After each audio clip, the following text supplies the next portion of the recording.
Well, happy Monday to all of you. Hope the weekend went well. Price Family Home Church had a reprieve because Jack got a call early, well, not that early on Sunday, asking him to help bless the sacrament. It wasn't his week to do it, and we figured if we were going to get him dressed up and drive him over there, we all just as well go. And so this allowed us, when the inevitable tantrum happened, Adam's the 9 turning 10-year-old, and he's learning to control his emotions, but when the inevitable pre-church tantrum happened, we were able to simply leave him in the car and go inside the building instead of having to argue with him in the living room, so that worked out really well. And about halfway through the meeting, he sort of walks in and sits down, gets in line, and does what he should do. So that was good. That was much better than a couple of weeks ago when I swore we were never having home church again. I want to start today. We've finished with chapters 7 and 8, but I want to start today showing you some examples from biology of SN2 and SN1 reactions, and then we'll talk about chapter 9. We'll get through about half of chapter 9 today, and then we'll finish with it next time. So, shown here is the structure on the left of noradrenaline, which is identical to adrenaline except for the addition of this methyl group. And the question that we want to ask is, how would nature install a methyl group on a nitrogen? It looks like nitrogen's a pretty good nucleophile, and it looks like it might be a good idea to use some methyl group attached to a leaving group and then do SN2 style chemistry. And indeed, that's what happens. However, the reagent is somewhat complicated. So let me show you what that reagent looks like. It's going to take a moment to draw. It is called S-adenosyl methionine. And in biochemistry, we don't name molecules generally according to where all the bonds are because the name would be too long. So we use other semi-systematic names, and then those get too complicated. So then we just use acronyms and try to make them sound like people names as much as we can. In this case, SAM. And I'll draw you the structure of SAM. It's going to look more complicated than it needs to, though a lot of the complexity in nature is about making a molecule so that it can fit in an enzyme active site where it can become reactive and react only with the desired partner and not any other undesired reaction pathways. So I just drew the methionine part of this molecule. Now I'm drawing the adenosyl part of the molecule. And you don't need to copy this down or memorize the structure. Just want to talk about how nature uses this to do SN2 reactions. So this portion of the molecule you may recognize. It is the adenine base that's present in DNA and RNA and in ATP.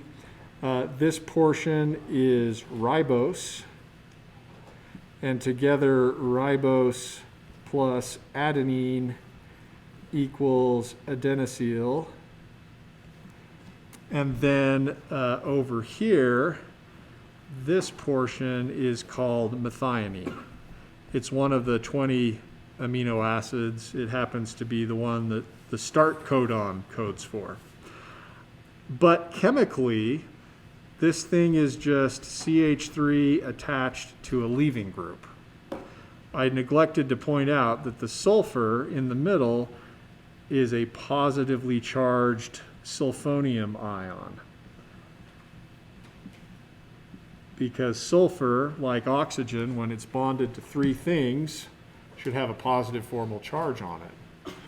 And if we had a nucleophile come along, it could attack at the methyl group. Then the electrons that are in the bond between carbon and the sulfur could go back on the sulfur, and that would leave the sulfur to be neutral. So the product would be the nucleophile now attached to CH3, and then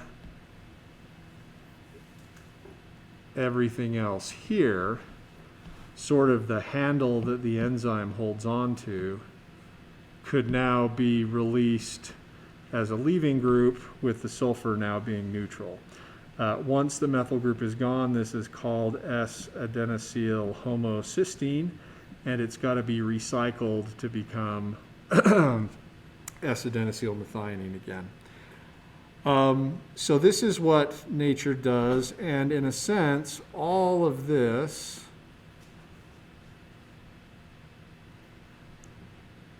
which I suppose we can color in orange. In a sense, all of this is just a good leaving group.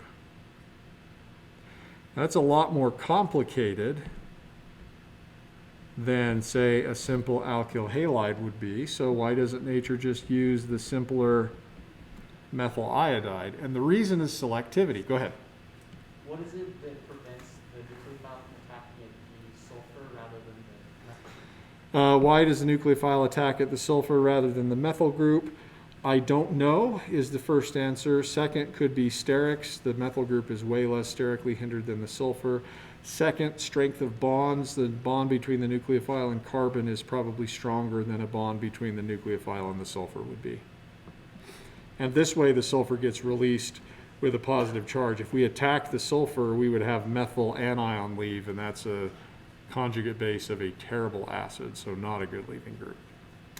All right, why don't we just use methyl iodide? And the answer is selectivity. You don't want to go methylating all of your nucleophiles. If you do, you're going to methylate your DNA and get cancer. You're going to methylate your proteins, and they're going to stop working.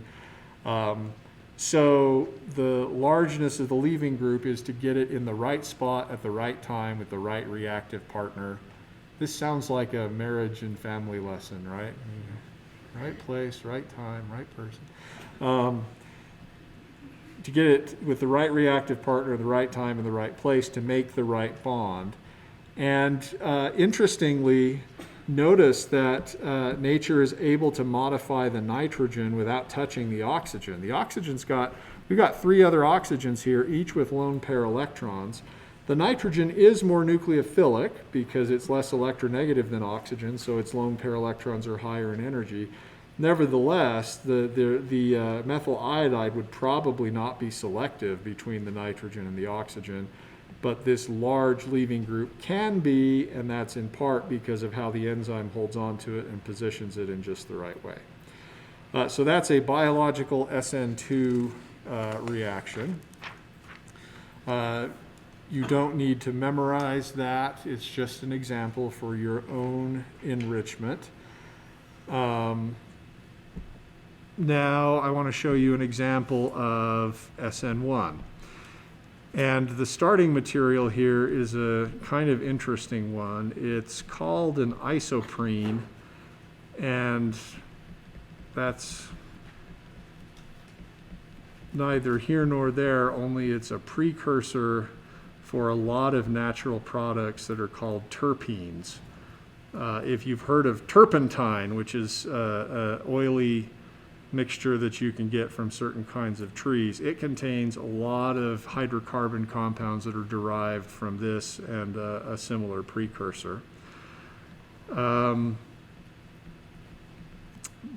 group that I've drawn here is called pyrophosphate. If it were a leaving group, if it left on its own, it would just have a negative charge. And this is the conjugate base of a strong acid. One of the other things that helps it be a good leaving group is the fact that it's generally chelated by divalent cations, cations with +2 charge. So what are we doing? There we go. So this is a good leaving group. Now, why do I have this example in the SN1 category because the good leaving group's on a primary carbon. And the answer is that this is not really a regular, normal primary leaving group. Instead, once the leaving group leaves, you have not a primary carbocation, but a resonance stabilized carbocation in which the positive charge is delocalized. For our discussion, it may be useful to number the carbons like this. And you can see this is an example of an allyl cation. The positive charge is delocalized on atoms 2 and 4, but never on 3. And this is a common intermediate in a lot of chemistry. And one of the SN1 reactions that can happen is kind of boring. It's that the pyrophosphate group hops back onto the molecule at carbon 2 instead of 4, and then you get this related molecule. I'm going to abbreviate that structure as shown here. Not the most interesting reaction, but an example of a substitution reaction. There are other more exciting things you can do with this intermediate. What I will show you involves making a carbon-carbon bond, and it uses chemistry that we really won't talk about until chapter 10, but you already have the tools to pretty much predict how it's going to go, so it may be fun to give it a try. We won't go too far. It will also show you, if there are any essential oil enthusiasts out there, it will also show you where rose oil comes from. So let's take the intermediate, the resonance stabilized carbocationic intermediate, and let's imagine that instead of pyrophosphate coming back and attacking carbon 4, that biology brings into the equation the following other 5 carbon molecule, 1, 2, 3, 4, and the 5 is the methyl group, also with the pyrophosphate leaving group on carbon 4. So it turns out that, as expected, the carbocation is the electrophile, and our molecule with a pi bond can be the nucleophile. And the pi bond actually can attack, and when we're thinking of the pi bond, we're thinking of a cloud of electrons above and below the plane of where the pi bond is. So I'm just drawing in a pi orbital. The pi bond can attack carbon 4 to make a new carbon-carbon bond. HOMO attacks LUMO. Now you might ask, that positive charge is delocalized on carbons 2 and 4. Why do we attack at 4 instead of 2? Could be steric hindrance because the carbon 2 is a tertiary carbon, whereas 4 is a primary carbon. May also reflect the stability of the products versus the alternative. It could also reflect the preference of the enzyme. Now, whenever we use a pi bond as a nucleophile, we have to ask a question, and that is, which of the 2 carbons in the pi bond gets the new sigma bond, and which is left with nothing? So if you had to choose one, either purple carbon 1 or purple carbon 2, one of them is going to get the new pi bond and the other is going to be left with a positive charge. Which do you think gets the new bond, the new sigma bond? I think I said that wrong earlier. One of these 2 carbons is going to get a new sigma bond. The other is going to get a positive charge. Who gets the new sigma bond? Think carbon 1? Okay. You're right. Now, why might that be? You're going to have to mumble louder than that. I didn't get it. Sorry. Okay, sterics is a potential explanation. Perhaps carbon 1 is less hindered than carbon 3. I agree with that. Is there another potential explanation as well? Anybody else want to take a crack? Go ahead, Staten. Carbons that it's bonded to can pull some other positive charge and stabilize it.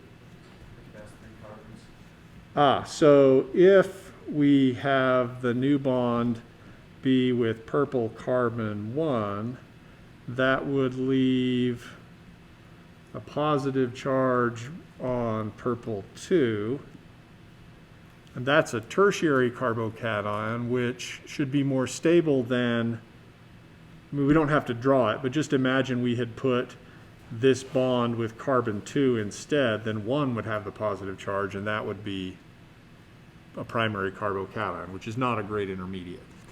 So this is an example of a regioselective reaction. It's regioselective because we get the new bond on the less substituted carbon. This is an example of something that in chapter 10 will be called the Markovnikov rule. But since we don't like memorizing rules named after dead people, we can just reason through it. This is the pathway that gives us the more stable carbocation intermediate. Then what can happen is a base from the enzyme can remove the proton. That gives us the following product, and this is an E1 style elimination from a carbocationic intermediate.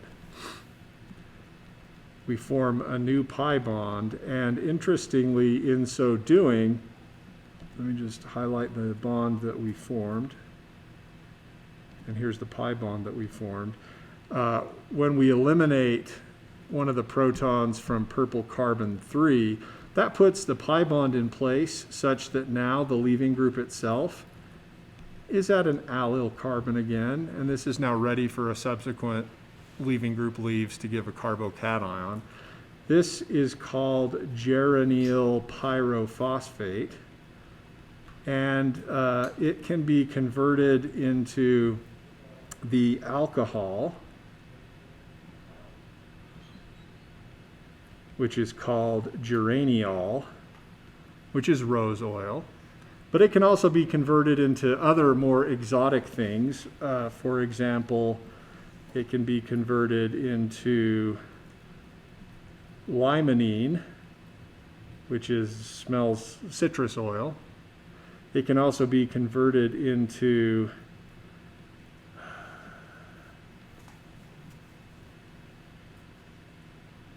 this really weird molecule called alpha-pinene, which is a component of turpentine.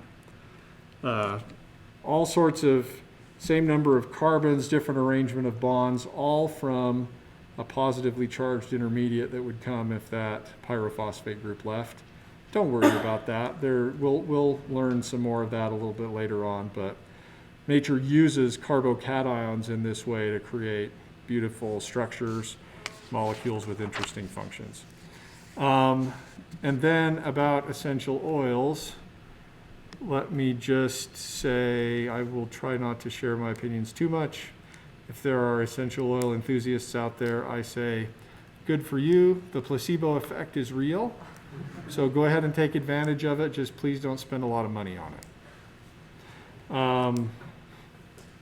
All right. If I've offended you, I'm sorry. You can come talk to me.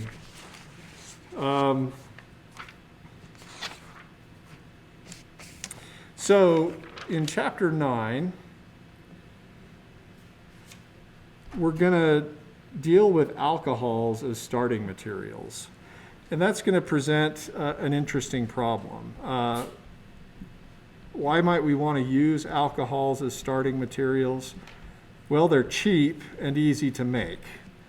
You can ferment corn and get ethanol, and that's very cheap and widely available. And there are other alcohols that are cheap and widely available, relatively non-toxic, except for ethanol, which can poison you if you get too much. And of course, methanol will make you blind, so please don't drink wood alcohol.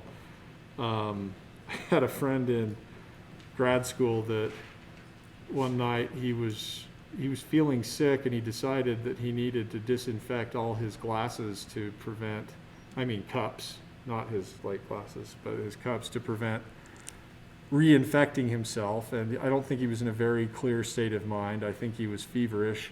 And so he decided to pour rubbing alcohol, which is isopropanol, into his cups to disinfect them. but he lost his presence of mind and was distracted by, I don't know, maybe the need to throw up, or maybe he just collapsed on his couch. And so in the middle of the night, he wakes up thirsty and takes a gulp of isopropanol. I think he discovers quickly enough that it was not in fact water, and he survived and is still alive and he's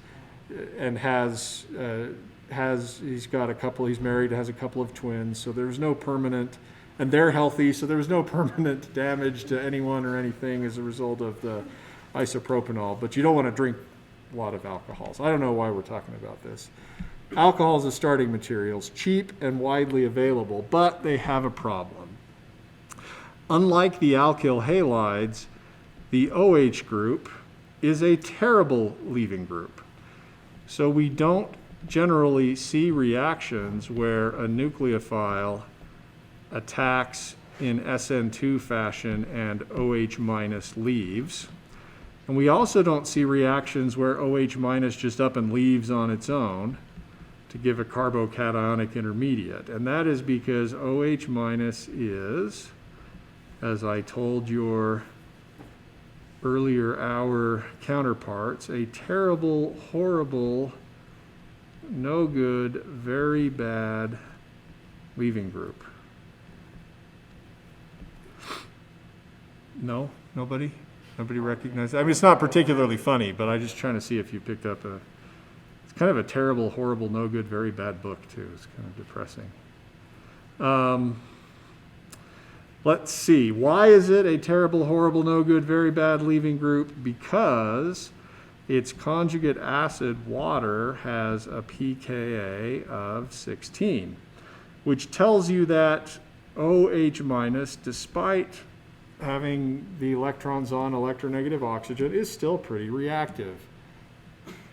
And so we're not going to do chemistry where OH minus is your leaving group. At least we're not going to do substitution chemistry that way. There will be some exceptions to that in 352, but they will make sense because of the reactivity of the starting materials. But for now, if you see OH minus, I don't want you to think, look at that good leaving group, because it's not. Similarly, we're not going to do substitution chemistry directly with ethers for the same reason that alkoxides are also terrible, horrible, no good, very bad leaving groups. Their conjugate acids are alcohols with pKs of 16, which tells you that the alkoxide is not particularly stable. So what does make a good leaving group good? Remember that good leaving groups are generally conjugate acids, have conjugate acids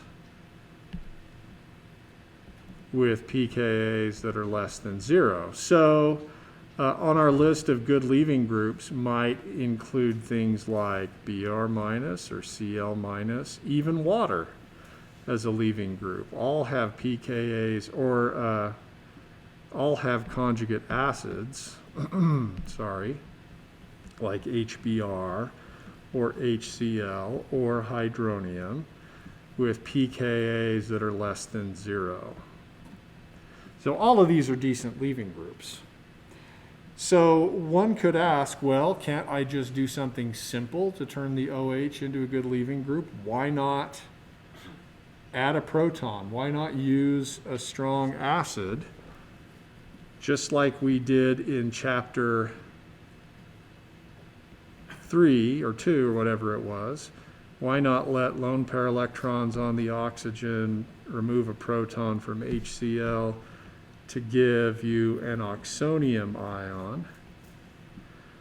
That should be reasonable from a thermodynamic point of view, because of course the pKa of the oxonium ion is -2, whereas the pKa of HCl is like -7. So totally thermodynamically favorable to do that, and once you do, OH is turned into a good leaving group. We'll use green because green means go. And then, now that it's a good leaving group, a nucleophile like Cl minus can come in and do SN2 chemistry on the primary leaving group to give you the alkyl halide. Now, to some of you, this may seem rather a step backwards because we just finished the chapter on alkyl halides, and why would you want to turn the oxonium ion into an alkyl halide? And the reason is the alkyl halide's easier to store and use later than the oxonium ion would be. However, this is not the best solution, at least in terms of synthesis, because we run into a complication with secondary and tertiary alcohols. If we use a strong acid to protonate oxygen, protonate the OH group, turn it into a good leaving group, and then have bromine come in, if the mechanism were SN2, we would expect to see just the secondary bromide with that stereochemistry, right? This would be the only expected product if the mechanism was SN2. However, we actually observe both stereoisomers, both enantiomers. We actually get, what terrible penmanship you have. Not you, all of you, I was speaking to myself, which is kind of creepy. I should probably speak to myself while other people are not around. What the heck? I'm totally lost at whatever I was going to say. We observe this. We observe a 1-to-1 mixture of enantiomers. What does that tell you about the mechanism of this reaction then, based on that observation? Can it have been SN2? Nope. Otherwise, we'd just get backside attack. So, what intermediate do I have to have had? Carbocation. Okay, well, fine. You go through a carbocationic intermediate. Once you get to the protonated oxonium ion, I'm not going to show that mechanism. Once you get to the protonated oxonium ion, presumably water, the good leaving group, leaves, and then bromine can come in and attack from above or below to give us both possible stereoisomers. All right, well, what's the big deal? Why would that be a bad idea? If what you want is a racemic mixture, maybe it's a fantastic idea, but stereocenters are expensive. Pure and enantiomerically pure compounds are expensive. So you've just taken a pure compound and totally wasted the stereocenter. So the question we have is, are there workarounds or works around, I'm not sure, whatever, that will allow us to do SN2 type chemistry without losing the precious stereocenters into racemic mixtures. So we're going to have basically three strategies to avoid carbocationic intermediates. And I will point out at the outset here that these strategies are empirical in nature. That is, we've observed that they work, and it may not be totally clear why. Remember our energy diagram of the competition between SN2, which proceeds with the leaving group leaving at the same time as the nucleophile comes in, versus SN1, where we form a carbocationic intermediate first, and then we do the substitution reaction, right? And whether we go one way or another depends on a number of factors. It depends on the quality of our leaving group. It depends on the nucleophile we're using, whether it's content to wait or whether it's reactive enough to proceed. And so whether we go through one pathway or another is going to reflect differences in these energy levels, and we may not have a good rationale for them. But if we have a reaction that proceeds through SN2, and we can demonstrate experimentally that it does by finding inversion of configuration, then the conclusion must be that the SN2 pathway is simply lower in energy than the alternative. And we may not know why, and that's okay.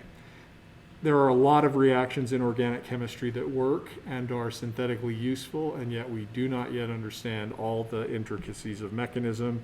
And that's great. That just means there's more stuff to learn out there. So that gives a job for scientists, which is good.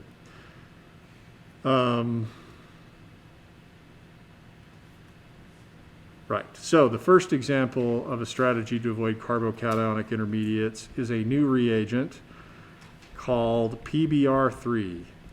And what PBr3 does is it converts the OH, phosphorus tribromide, it converts the OH into a good leaving group, and then proceeds to do SN2 chemistry with Br minus, so that you get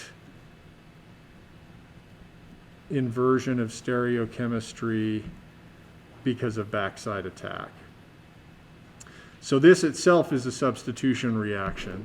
PBr3 converts OH into a good leaving group, and then Br minus, where does that come from? I'll show you in a second, replaces that good leaving group immediately in an SN2 reaction to give you this product. Now Br itself is a good leaving group, but you can store this alkyl halide and use it in future reactions.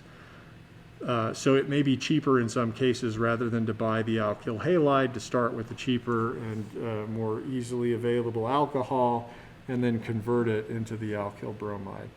How does the reaction work? Well, here is the reagent phosphorus tribromide. Phosphorus is on the same column of the periodic table as nitrogen, so neutral phosphorus with a lone pair on it should be bonded to only 3 other things. But notice that each of those bromines should be a good leaving group. The other thing to know that you might not know and don't need to memorize is that bonds between oxygen and phosphorus are pretty strong. So it's thermodynamically favorable for the lone pairs on the oxygen to attack the phosphorus to make a new sigma bond, and for Br minus to leave. When that happens, you generate the following intermediate. And as I said, and you have one Br minus. It may not be clear to you that this thing here is a decent leaving group. It looks kind of similar to an oxonium ion in the sense that you have a positively charged oxygen that's bonded to 3 things, and if it leaves, it can leave neutral. Interestingly enough, this good leaving group is not long-term stable, and it goes ahead and reacts. You can't stop the next step, which is that the Br minus that was in solution will go ahead and attack the carbon-oxygen sigma star to break the carbon-oxygen bond and to make a new carbon-bromine bond. And then the leaving group that leaves is this, and that's easy to isolate from the desired organic product. All right, so features to know here: PBr3 turns the OH into a good leaving group, and then it immediately goes on to do SN2 chemistry with the Br minus to give you inversion of configuration. All right, questions about that? Okay, so let's introduce method number 2.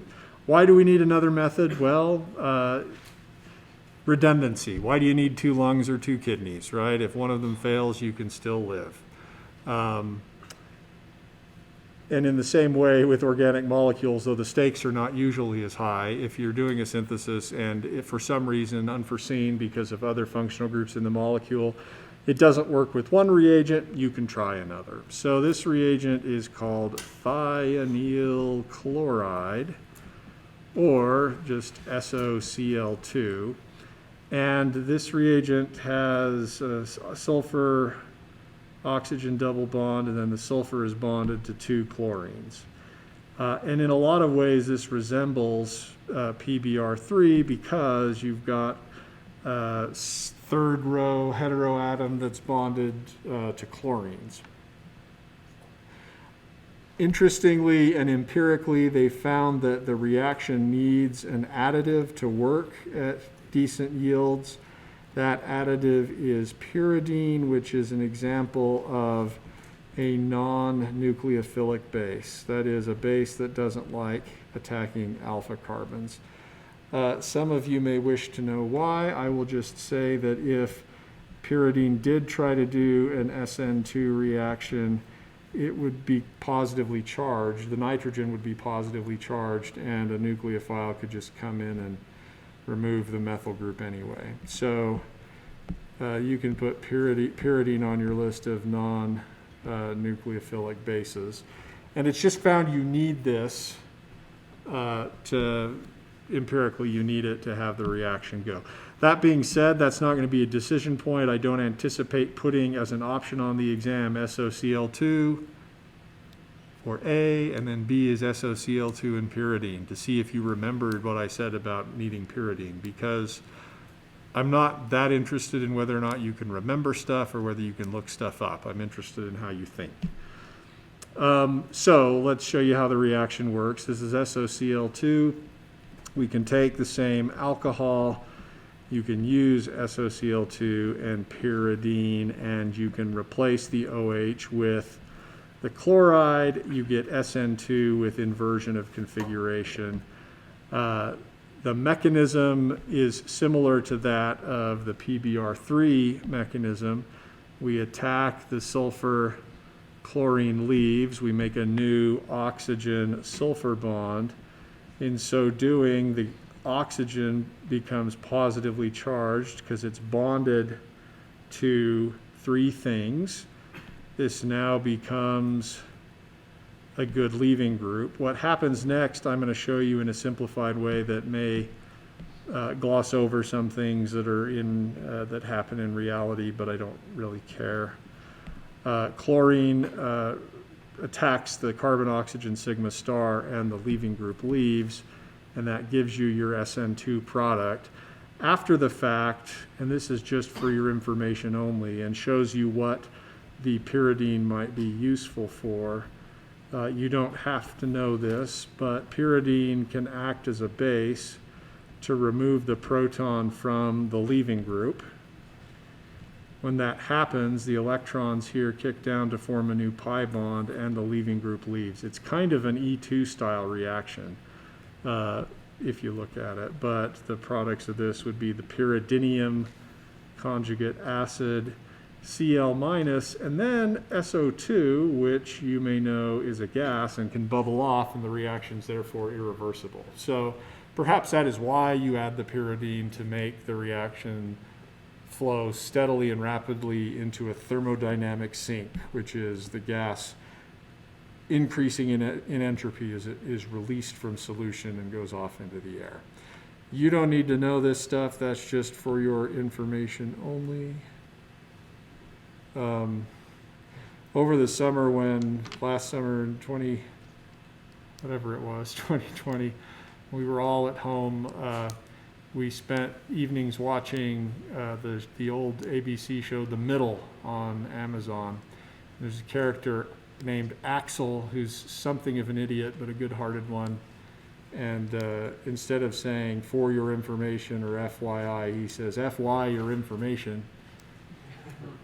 That was fun. So I was thinking of that when I wrote FYI. Never know what's going on up here. All right, questions so far?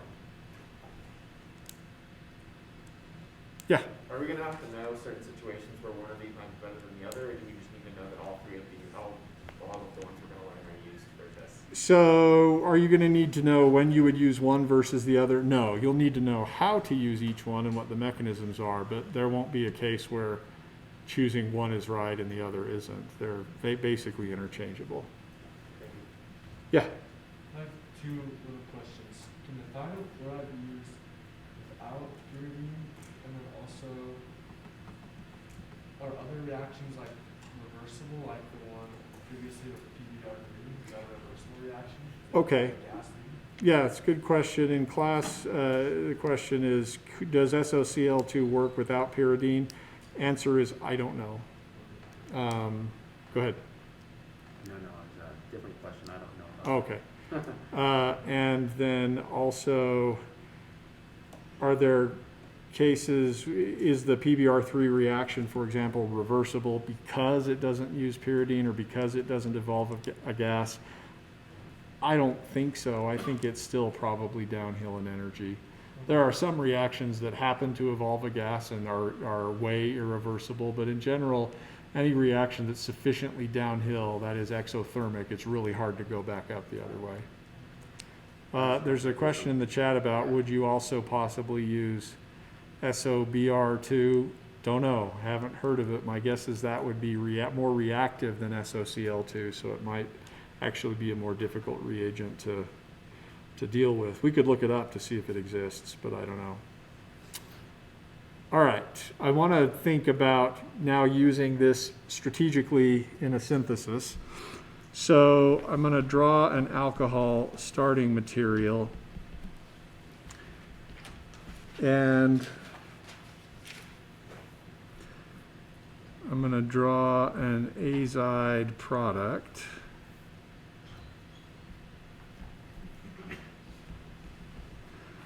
And I'm going to ask, and I do this on exams too, provide the reagents. How would you convert the alcohol into the azide? And I'd say this might take more than one step. You're free to use any reagents you know about, but you've got to get this as the only or major product. That is, no racemic mixtures of enantiomers. Got to keep the stereochemistry right. So let's look at what changes. We're replacing a carbon-oxygen bond with a carbon-nitrogen bond. We're replacing the OH group for the azide. What do you notice about stereochemistry in terms of configuration? It stays the same. Do we know any reaction so far where you can do substitution and the stereochemistry stays the same? Not really. But could you change it twice? That is, switch it to one thing and then do another SN2 and switch it back. Yes. In this case, two wrongs do make a right. So could we do two successive SN2 reactions? Yeah. Now using the alcohol, I'm sorry, suddenly my throat is becoming whatever. I do not have COVID symptoms. I'm not sneezing or coughing. I do not have a fever. My throat was just getting dry. Should I complete my passport right now? I haven't done it yet. That's kind of a bad example, isn't it? Where's my phone? I don't know. Well, if I go to the library, I'll do it. Dang it. Fine. I have to be a good example. Get passport. No. No. No. No. Not been selected for random testing. Ah, okay. Well, dang it. There we go. See, we're all good. Just to verify to all the folks at home. Sorry about that. That was a distraction. Yes, two successive SN2 reactions. We could use in the first step either thionyl chloride or PBr3, since that's shorter to write. Let's just use PBr3. That would get us to the alkyl bromide intermediate, where we get, through SN2 chemistry, inversion of configuration. And then, using N3 minus or azide, we could do SN2 chemistry with inversion again, and that would give us the azide with the correct stereochemistry. So this is an example of a simple two-step synthesis, but you have to pay attention first to the identity of what we proposed as the thing that gets substituted out, recognize that it was a cruddy leaving group and therefore we were going to have to do something to it, and then pay attention to the stereochemistry, noticing that it was going to need to stay the same and we needed a strategy for doing that, and the tandem SN2 reactions 2 in series is one way to do that. One question though might be, what if we wanted to do the other thing? What if we wanted to start with this stereoisomer, and what if we wanted to end up with this one? Now, since we're just drawing things, some of you might be saying, fine, we'll just start with the other stereochemistry there and we'll do the same thing. Okay. But suppose we live in a world where this is the stereoisomer that's readily available. Maybe we isolate it from the scent glands of a skunk or something like that, and that's the only available source in the universe. By the way, it's not alcohols that are stinky in skunk scent. It's a molecule called it's a class of molecules called thiols. But anyway, how would we get just one inversion of stereochemistry? I suppose you could say, well, can we make the bromide, then replace it with like the iodide, and then do a third SN2 reaction? Yeah, but what if I told you, because I'm a jerk, you have to limit yourself to 2 reactions? This is getting ever more arbitrary. And the real question is there a way we can convert OH into a good leaving group without going on immediately like we did with PBr3 and SOCl2? But could we pause? Could we isolate this? Could we store it indefinitely and then, in a second step, do the SN2 reaction? And the answer is yes, we have chemistry that does that. And so we're going to introduce a third reagent that is able to convert OH into a good leaving group and pause. And you can actually store the intermediate, store that new molecule indefinitely. The reagent to do it is cheap and widely available. However, it will not be clear to you why it works this way instead of just doing what SOCl2 and PBr3 do. So with that warning, the reagent that does this, our third strategy for doing SN2 chemistry with alcohols, is to use the reagent paratoluene sulfonyl chloride, which we will abbreviate TSCl. And it turns out you need pyridine for this one as well. What is paratoluene sulfonyl chloride? Well, as the name sort of suggests, it's got toluene in it, which is benzene with a methyl group. And then the sulfonyl chloride should sound similar to thionyl chloride. It's just a different oxidation state of sulfur, but we still have a sulfur chloride bond. So what's going to happen?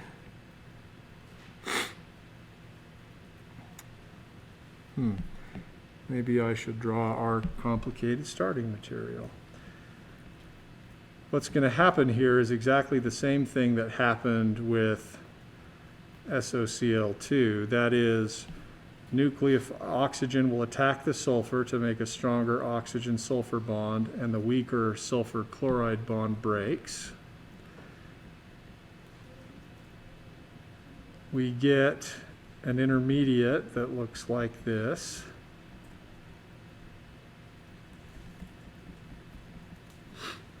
And we have the positively charged oxygen and the Cl minus. Now this is the part you're not going to understand. Why doesn't Cl minus attack the carbon oxygen sigma star and do SN2? I don't know. Just doesn't.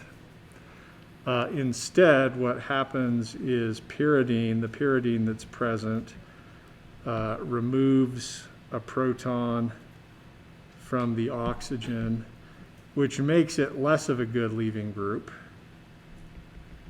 enough to sort of stick around for a while. Again, you may ask, why didn't that happen above for SOCl2? There's probably an answer.